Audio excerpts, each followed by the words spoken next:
أعوذ بالله من الشيطان الرجيم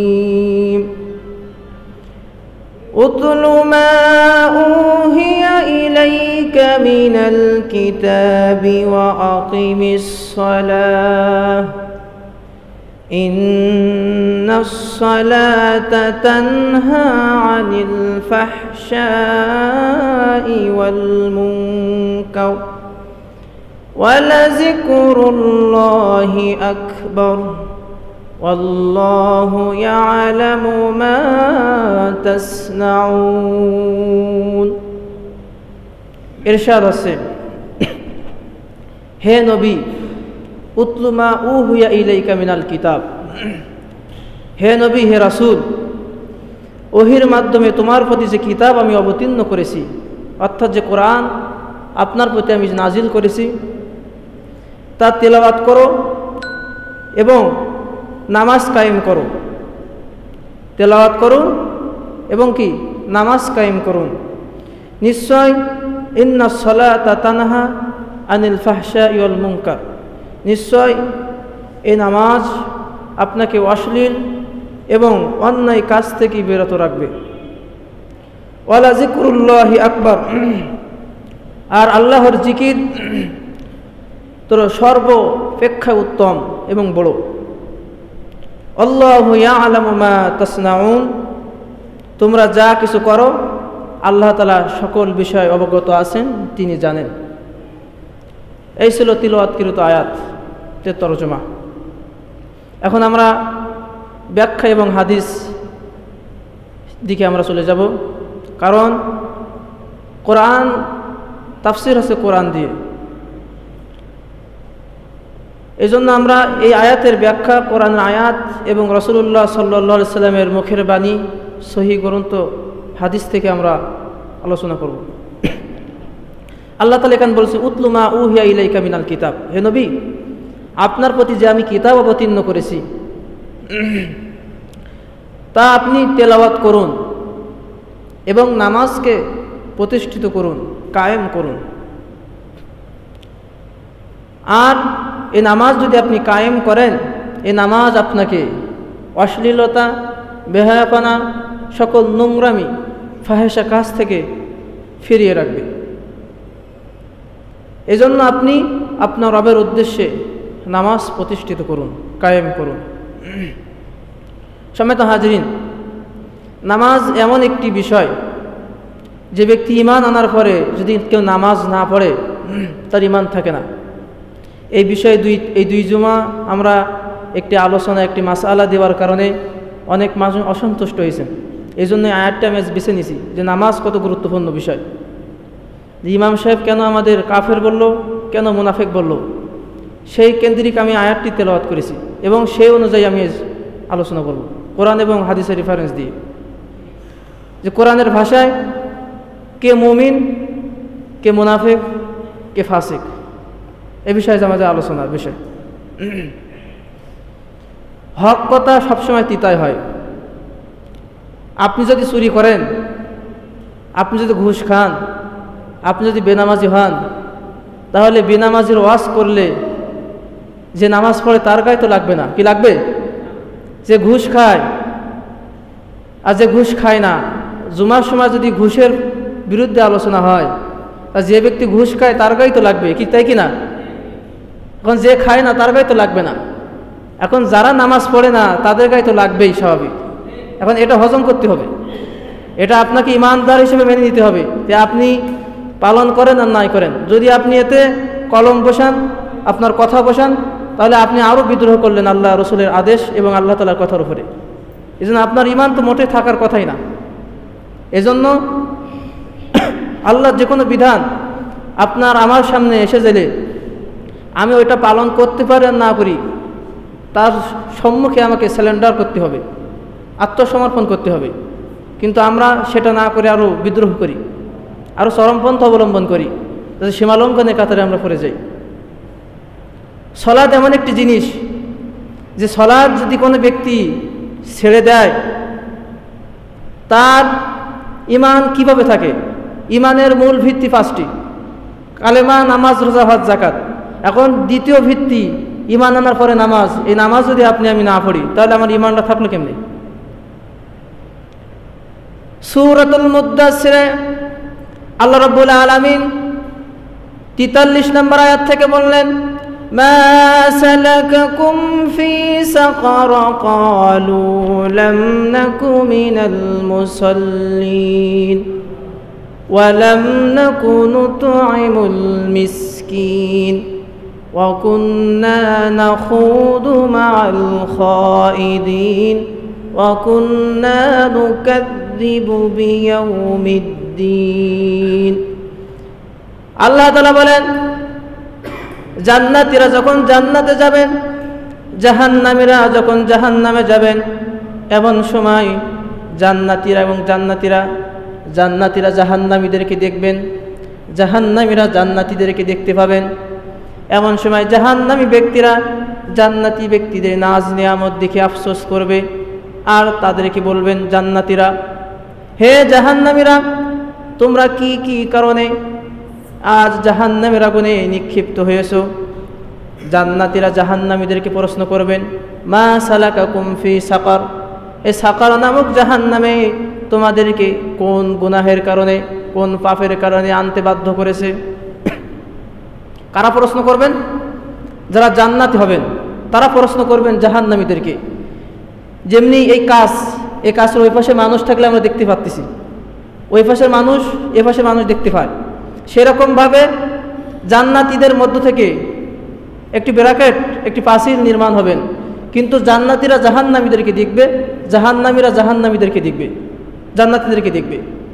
এমন অবস্থায় জান্নাতি ব্যক্তিরা জাহান্নামীদেরকে প্রশ্ন করবেন যে আমরা তো নাজ নিয়ামতে ভরা জান্নাতে বসবাস করতেছি, কেন তোমরা এই আযাবপ্রাপ্ত গজবপ্রাপ্ত জাহান্নামে নিক্ষিপ্ত হলে? এবং হাদিসের মধ্যে এটাও এসেছেন, জাহান্নামী ব্যক্তিরা জান্নাতি ব্যক্তিদের এটা বলবেন যে তোমরা যে ফল ফুল জান্নাতে নিয়ামত ভক্ষণ করতেছো, এর থেকে তোমাদের ফল দিতে হবে না, ওই ফলের খোসাটা সেটা ফাটা যা আছে এগুলো আমাদেরকে নিক্ষেপ করো, আমরা একটু খেয়ে আমাদের তৃষ্ণা একটু মেটাই। তারা এভাবে আপত্তি করবেন জাহান্নামীদের কাছে, জান্নাতীদের কাছে, যে কিছুটা দিন। কিন্তু আল্লাহ কি করে দিয়েছেন? হারাম করে দিয়েছেন।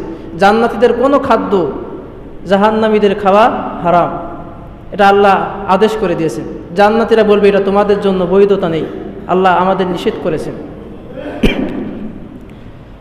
আর সাকার হতে জাহান্নামের 7টি স্তরে একটি নাম আছে সাকার।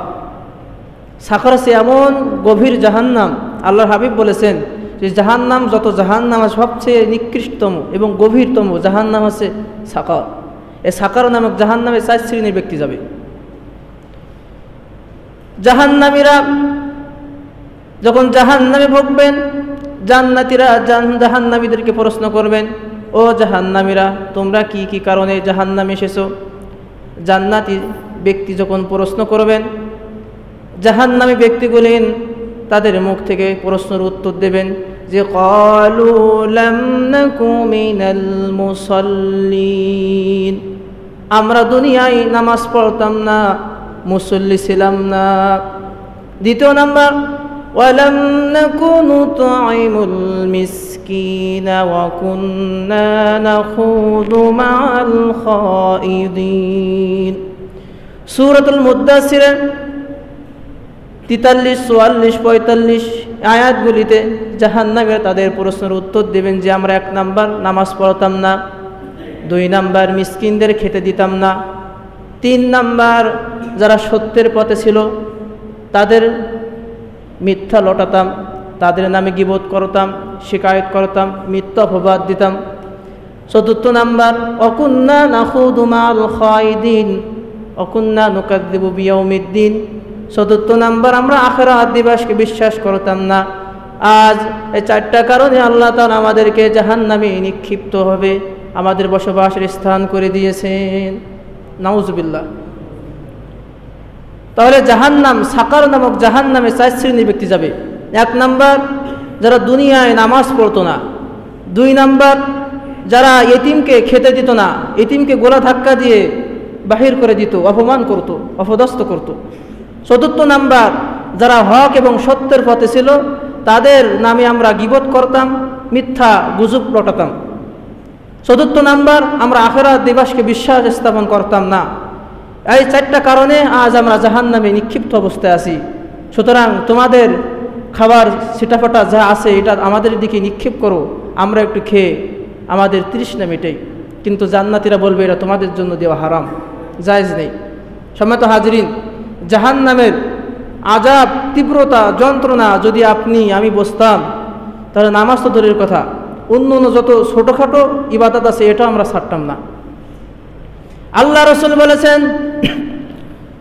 কিয়ামতের ময়দানে যখন আল্লাহ তাআলা হিসাব করবেন, একজন দুনিয়ায় সব থেকে যে গরিব ছিল, অসহায় ছিল, যে ব্যক্তি দুঃখে জীবন যাপন করেছে, ওই ব্যক্তিকে আল্লাহ ডাকবেন। বুখারী এবং মুসলিমের হাদিস। ডাকার পরে ফেরেশতাকে হুকুম করবেন, ও ফেরেশতারা, এই দুঃখী ব্যক্তিকে জান্নাতের মধ্যে 1 সেকেন্ডেরও কম সামান্য সময় একে জান্নাতের মধ্যে দিয়ে দাও। ফেরেশতারা জান্নাতের মধ্যে দেওয়ার মাত্র তাকে তুলে আনবেন। আনার পরে ওই দুঃখী ব্যক্তিকে প্রশ্ন করবেন, হে দুঃখী ব্যক্তি, দুনিয়ায় সবচেয়ে তুমি দুঃখী অবস্থায় ছিলে, নির্যাতিত অবস্থায় ছিলে, মাজলুম ছিলে, অসহায় ছিলে, আজ দুনিয়ার কথা তোমাকে মনে পড়তেছে কিনা, কেমন দুঃখী ছিলে? আল্লাহ রাসূল বলেছেন, যখন আল্লাহ তাআলা ফেরেশতাদের আদেশ করবেন জান্নাত থেকে নিয়ে আনার পরে ওই ব্যক্তি বলবেন, আল্লাহ, আমি দুনিয়ায় দুঃখী ছিলাম কি মাজলুম ছিলাম, আমার তো কিছুই মনে পড়ছে না। সে অস্বীকার করবে, আমি দুনিয়ায় দুঃখী ছিলাম না, আমি অসহায় ছিলাম না। দ্বিতীয় ব্যক্তি যে দুনিয়ায় সব থেকে নাজ নিয়ামতপূর্ণ জীবনযাপন করেছে, বিলাসবহুল জীবনযাপন করেছে, ওই ব্যক্তিকে আল্লাহ তাআলা আদেশ করবেন ফেরেশতাদেরকে, ও আমার ফেরেশতারা, একে জাহান্নামে নিক্ষেপ করো। জাহান্নামে নিক্ষেপ করার পর তাকে নিয়ে আসো। ফেরেশতারা তাকে নিয়ে আসবেন। আনার পরে আল্লাহ রাব্বুল আলামিন জিজ্ঞেস করবেন, হে পৃথিবীর মানুষ, হে আমার বান্দা, দুনিয়ায় কেমন কি নাজ নিয়ামত ভোগ করেছো, তার বর্ণনাগুলি আমার সামনে পেশ করো।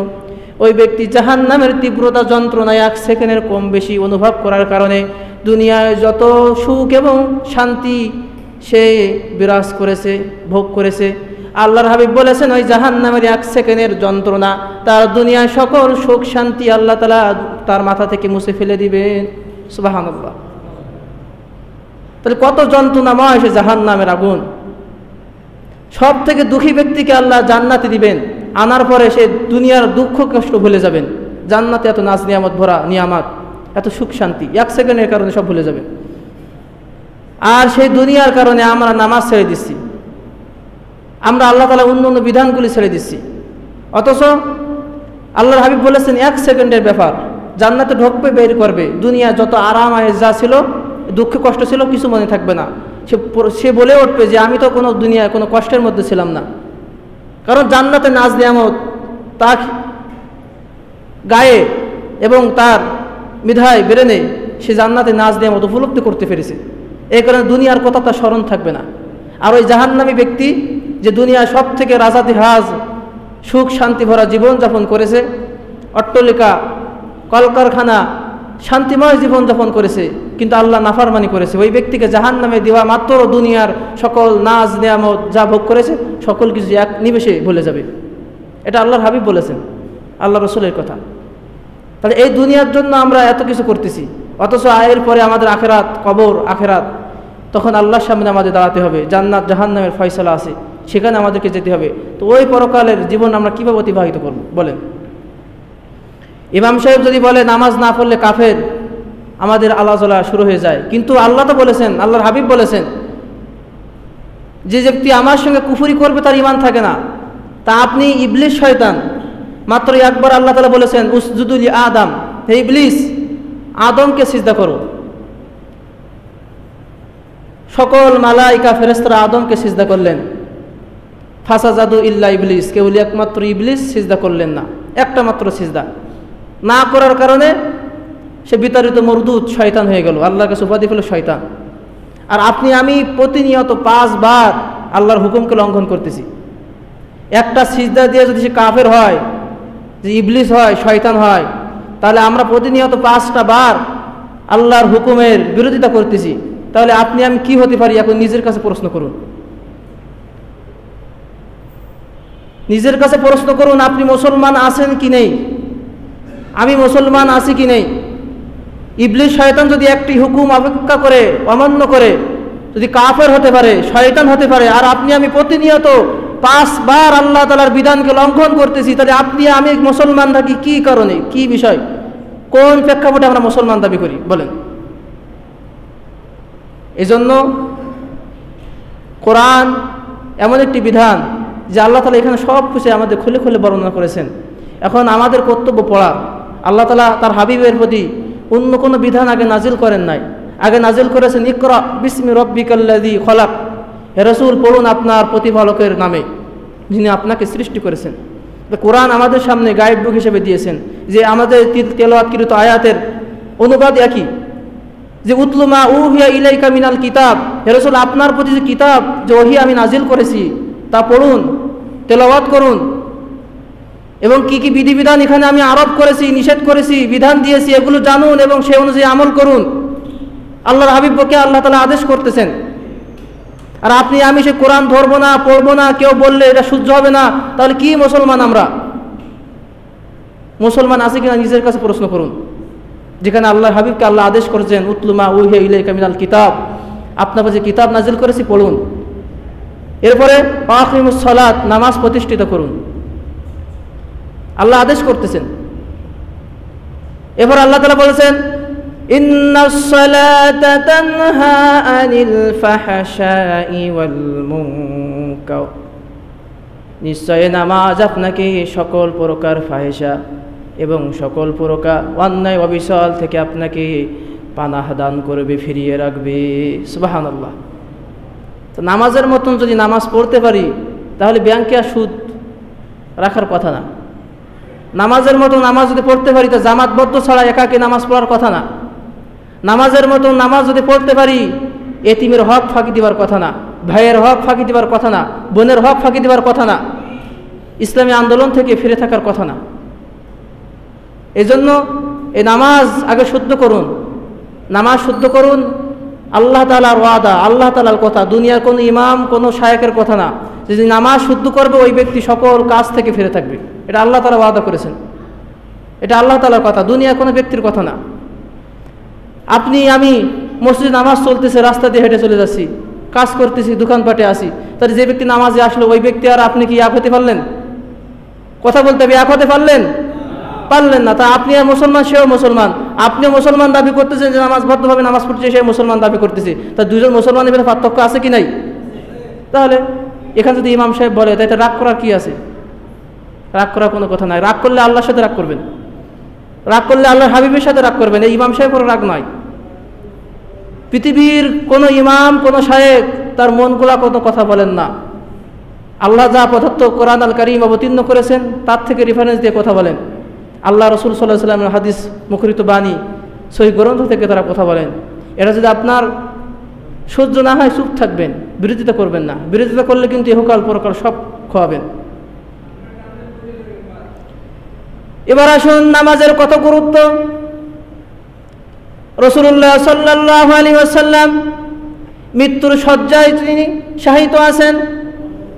এমন সময় আল্লাহ রাসূল সাল্লাল্লাহু আলাইহি ওয়াসাল্লাম দুইজনের সাহাবীর কাঁধে ভর দিয়ে তিনি মসজিদ নববীর চলে আসলেন। জুমার দিনে দুইজন ব্যক্তি আল্লাহর হাবিবকে ধরে রাখলেন, তিনি খুতবা দিলেন, নামাজ পড়ালেন, জীবনের শেষ নামাজ জুমার নামাজ।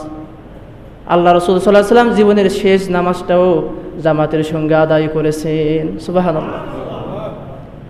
আর বললেন, ও আমার সাহাবীরা, আজ হয়তো তোমাদের সঙ্গে সর্বশেষ আমার দেখা হতে পারে, হয়তো আল্লাহ তাআলা তোমাদের সঙ্গে আর না আনতে পারেন জামাতবদ্ধভাবে। মসজিদ নববীতে কান্নার রোল পড়ে গেল, কান্না জর্জরিত সকল ব্যক্তি, কান্নায় বিভোর হয়ে গিয়েছে সাহাবী আজমাইনগণ। বললেন, ইয়া রাসূলুল্লাহ, ইয়া হাবিবাল্লাহ, আপনি যদি আমাদের সঙ্গে আর জামাতবদ্ধভাবে নামাজ না পড়ান, তাহলে আমরা কার নির্দেশ অনুযায়ী চলব? আল্লাহ রাসূল কিছু বললেন না। নামাজ শেষে তিনি চলে গেলেন রুমের মধ্যে। আসরের নামাজের ওয়াক্ত হলো। আসরের নামাজের সময় রাসূলুল্লাহ সাল্লাল্লাহু আলাইহি ওয়াসাল্লাম আয়েশাকে বললেন, ও আয়েশা, আমার মাথাটা একটু উঁচু করে ধরো আর দরজাটা খুলে দাও, আমি একটু নামাজের দৃশ্যটা দেখি। রাসূলুল্লাহ সাল্লাল্লাহু আলাইহি ওয়াসাল্লাম আয়েশার কোলে মাথা দিয়ে আল্লাহ রসুল মসজিদ নববীর চোখ দিলেন। দেখলেন আবু বকর রাদিয়াল্লাহু তাআলা আনহুর ইমামতিতে আসরের সালাতের জামাত শুরু হয়ে গিয়েছে। আল্লাহ রসুল এটা দেখে ফুঁপিয়ে ফুঁপিয়ে কাঁদলেন আর বললেন, আফসোস করলেন এবং কাঁদলেন। আয়েশা রাদিয়াল্লাহু তাআলা আনহা বললেন, ইয়া রাসূলুল্লাহ, ইয়া হাবিবাল্লাহ, আপনি কেন কাঁদছেন? আপনার কান্নার কারণ কি? রাসূলুল্লাহ সাল্লাল্লাহু আলাইহি ওয়াসাল্লাম বলেন, আয়েশা, এটা কোনো দুঃখের কান্না নয়, হতাশার কান্না নয়, এটা হলো সুখের কান্না, এটা হলো আনন্দর কান্না। কারণ এই নামাজ প্রতিষ্ঠিত করার জন্য, এই নামাজ কায়েম করার জন্য উহুদের ময়দানে, বদরের ময়দানে, তাবুকের ময়দানে আমার কত সাহাবীরা শহীদ হয়েছে, আমার রক্তাক্ত শরীর রক্তাক্ত হয়েছে, আমার দাঁত ভেঙে গিয়েছে এই নামাজকে প্রতিষ্ঠিত করার জন্য। আর এই নামাজ আমি জামাতবদ্ধভাবে দেখে চলে যেতে পারতেছি, এটা আমার জন্য সৌভাগ্য। ও আয়েশা, এই জন্য আমি কাঁদছি, এটা দুঃখের কোনো কান্না নয়, এটা আনন্দ এবং সুখের কান্না। সুবহানাল্লাহ। শেষ জামাত জুমার নামাজ তিনি পড়ালেন দুইজন ব্যক্তির কাঁধে ভর দিয়ে, এবং আসলে তিনি উঠতে পারছেন না, সেজন্য তিনি আসেন নাই। তারপর তিনি জীবনের শেষ নামাজও জামাত থেকে মিস করেন নাই। আর আমরা কত সুস্থ শরীর মস্তিষ্কের মানুষ, সুস্থ মস্তিষ্কের মানুষ, এরপরে আমরা স্বেচ্ছায় সজ্ঞানে নামাজ ছেড়ে দিচ্ছি। তাহলে কীভাবে আমরা মুসলমান থাকি? রাসূলুল্লাহ সাল্লাল্লাহু আলাইহি সাল্লাম জীবনের শেষ মুহূর্ত পর্যন্ত দুনিয়ার কোনো বিষয়ের কথা তিনি বললেন না, ফাতেমার কথা বললেন না, হাসান হোসাইনের কথা বললেন না, আলীর কথা বললেন না। তিনি জীবনের শেষ সময় বললেন, আসসালাত আসসালাত ওয়া মা মালাকাত আইমানুকুম, সলাত সলাত, আমার উম্মতেরা সলাত সলাত ছেড়ে দিও না, জীবনের শেষ মুহূর্ত পর্যন্ত তোমরা সলাত কায়েম করো, সলাত প্রতিষ্ঠা করো, সলাত পড়ে যাও। সুবহানাল্লাহ। জীবনের শেষ মুহূর্ত পর্যন্ত কি নবী আমরা পেয়েছিলাম, যিনি জীবনের শেষ মুহূর্ত সময় পড়ে যাচ্ছে, আসসালাত ওয়া মা মালাকাত আইমানুকুম, নামাজ, এ আমার উম্মতেরা নামাজ নামাজ ছেড়ে দিও না, নামাজ ছেড়ে দিও না।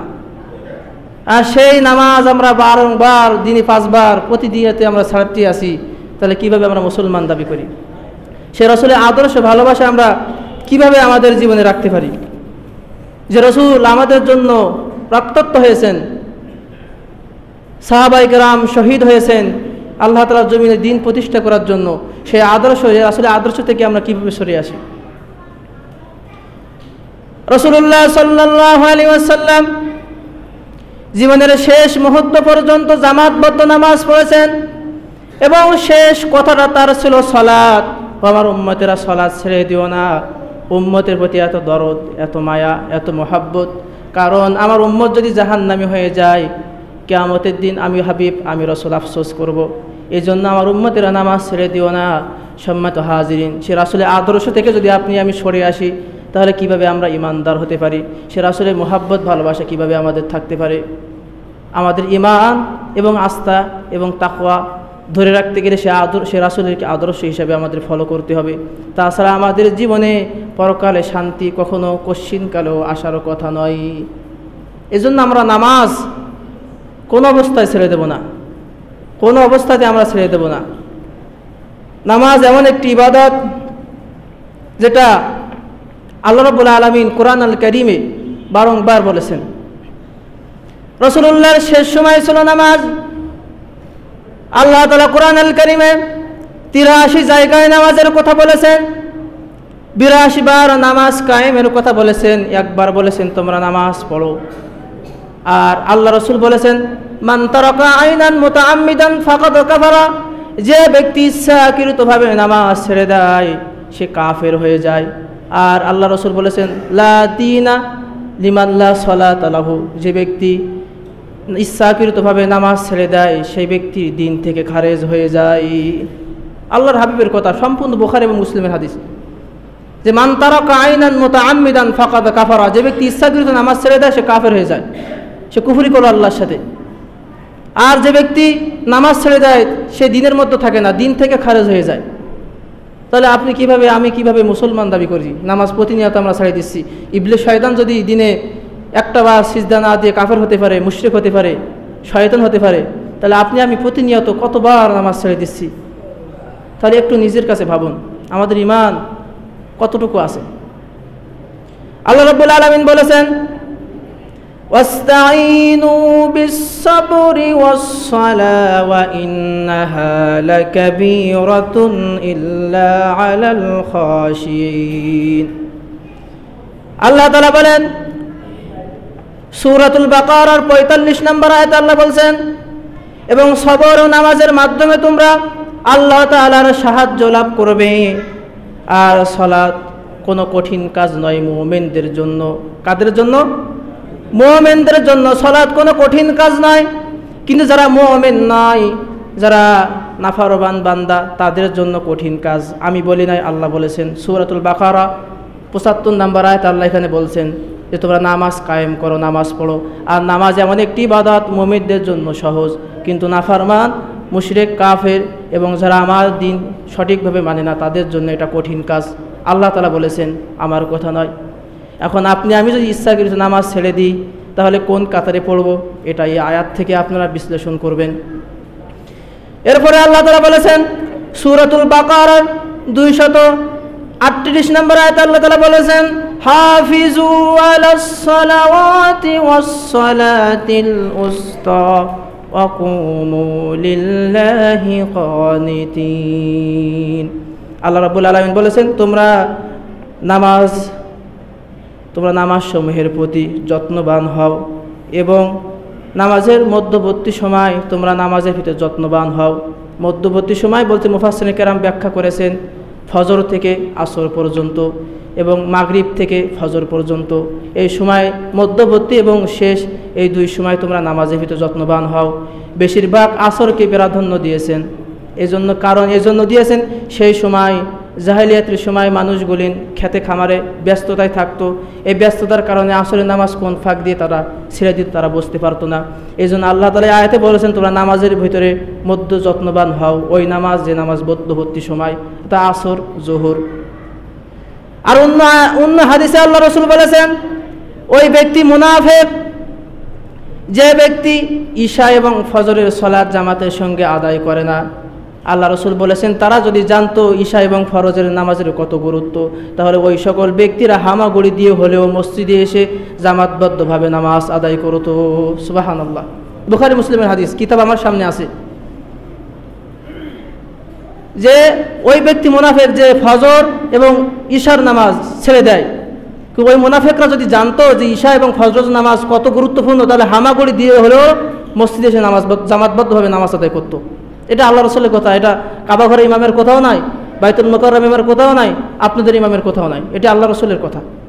হাদিস দেখবেন কিতাবুল মাসজিদ, মুসলিম শরীফের ৫ নম্বর অধ্যায় ১ম খণ্ডে আপনারা পাবেন। মুসলিম শরীফ আমার কাছে আছে, বুখারীও আছে, আপনারা দেখতে চাইলে দেখতে পারেন। আমার কাছে ফতোয়া আরকানুল ইসলাম আছে। সৌদি আরবের গ্রান্ড মুফতি শেখ সালেহ আল উসাইমিন, সৌদি আরবের গ্রান্ড মুহাদ্দিস আল্লামা নাসিরউদ্দিন আলবানী রহমতুল্লাহ আলী, ফতোয়া আলবানী আমার কাছে আছে। এখানে নামাজের কয়েকটা বিষয় তারা অধ্যায় এনেছেন, যে নামাজ ইচ্ছাকৃত ছেড়ে দিলে মুনাফিক হয়, তারা স্পষ্টভাবে দলিল সহকারে তারা এনেছেন। এবং নামাজ যে পড়ে না সে কাফের, সে কুফরি করলো আল্লাহর সাথে, তারা স্পষ্টভাবে আয়াত এবং হাদিস এনেছেন। যেখানে আল্লাহর আয়াত থাকে সেখানে অস্বীকার করার পৃথিবীর কোনো মুফতির ফতোয়া এনে কাজ হয় না, যেখানে আল্লাহর আয়াতগুলি বিদ্যমান আছেন। এই জন্য নামাজ গুরুত্বপূর্ণ নামাজ ইবাদত। এই নামাজ ছেড়ে দিলে কিন্তু ঈমান থাকে না। আল্লাহ তাআলা অন্য আয়াতে বলছেন সূরাতুল তাহার ১৪ নম্বর আয়াতে, ইন্নানি আনাল্লাহু লা ইলাহা ইল্লা আনা ফা'বুদুনি ওয়া আকিমিস সালাতা লিযিকরি। নিশ্চয় আমি আল্লাহ, আমি ছাড়া কোনো ইলাহ নেই, কোনো আইনদাতা নেই, কোনো বিধানদাতা নেই, একমাত্র আমি ইলাহ, আমি তোমাদের রব। আর ওয়া আকিমিস সালাতা লিযিকরি, সুতরাং আমার ইবাদত করো আর আমার শরণার্থে তোমরা নামাজ প্রতিষ্ঠিত করো। সুবহানাল্লাহ। এবার আল্লাহ রাব্বুল আলামিন সূরাতুল আনআমের ১৬২ নম্বর আয়াতে আল্লাহ বলেছেন, কুল ইন্না সালাতি ওয়া নুসুকি ওয়া মাহইয়ায়া ওয়া মামাতি লিল্লাহি রাব্বিল আলামিন। আল্লাহ তাআলা বলেন, হে রাসূল তাদেরকে বলে দাও, কুল ইন্না সালাতি, নিশ্চয় আমার সালাত, ওয়া নুসুকি, আমার নামাজ, আমার কুরবানি, আমার জীবনের সকল ক্ষেত্রে সকল কিছু, লিল্লাহি রাব্বিল আলামিন, একমাত্র আল্লাহ রাব্বুল আলামিনের জন্য। সুবহানাল্লাহ। আল্লাহ রাব্বুল আলামিন সূরাতুল আনআমের 162 নম্বর আয়াতে আল্লাহ তাআলা বলছেন, কুল ইন্না সালাতি ওয়া নুসুকি ওয়া মাহইয়ায়া ওয়া মামাতি লিল্লাহি রাব্বিল আলামিন। আল্লাহ তাআলা এখানেও একই কথা বলেছেন যে আমার নামাজ, আপনার নামাজ, আপনার কুরবানি, আপনারা সব কিছু একমাত্র আল্লাহর জন্য করতে হবে। এরপরে আয়াতে আল্লাহ তাআলা সূরাতুল হুদের 114 নম্বর আয়াতে আল্লাহ তাআলা বলছেন, ওয়া আকিমিস সালাতা তারাফাইন নাহারি ওয়া যুলাফাম মিনাল লাইল ইন্নাল হাসানাতি ইযহিবনাস সাইয়্যাত যালিকা যিকরা লিয-যাকিরিন। আল্লাহ রাব্বুল আলামিন বলছেন, হে নবী, দিনের উভয় প্রান্তে এবং রাতের কিছু অংশে নামাজ কায়েম করুন। নিশ্চয় উত্তম ব্যক্তিদের জন্য এই নামাজ পাপ রাশিগুলি ক্ষমা করবেন। দিনের মধ্য বলতে সকাল থেকে মাগরিব থেকে তাহাজ্জুদের ওয়াক্ত পর্যন্ত আপনি আপনার রবের সন্তুষ্টির জন্য নামাজ কায়েম করুন। আর এই নামাজ মুমিনদের গুনাহগুলি, পাপ রাশিগুলি সব মুছে ফেলে দেবে, আল্লাহ তাআলা বলেছেন। এবার আল্লাহ রাব্বুল আলামিন বলছেন, ইল্লা মান তাবা ওয়া আমানা ওয়া আমিলা সালিহান ফাউলাইকা ইয়াদখুলুনাল জান্নাতা ওয়া লা ইউযলামুনা শাইআ।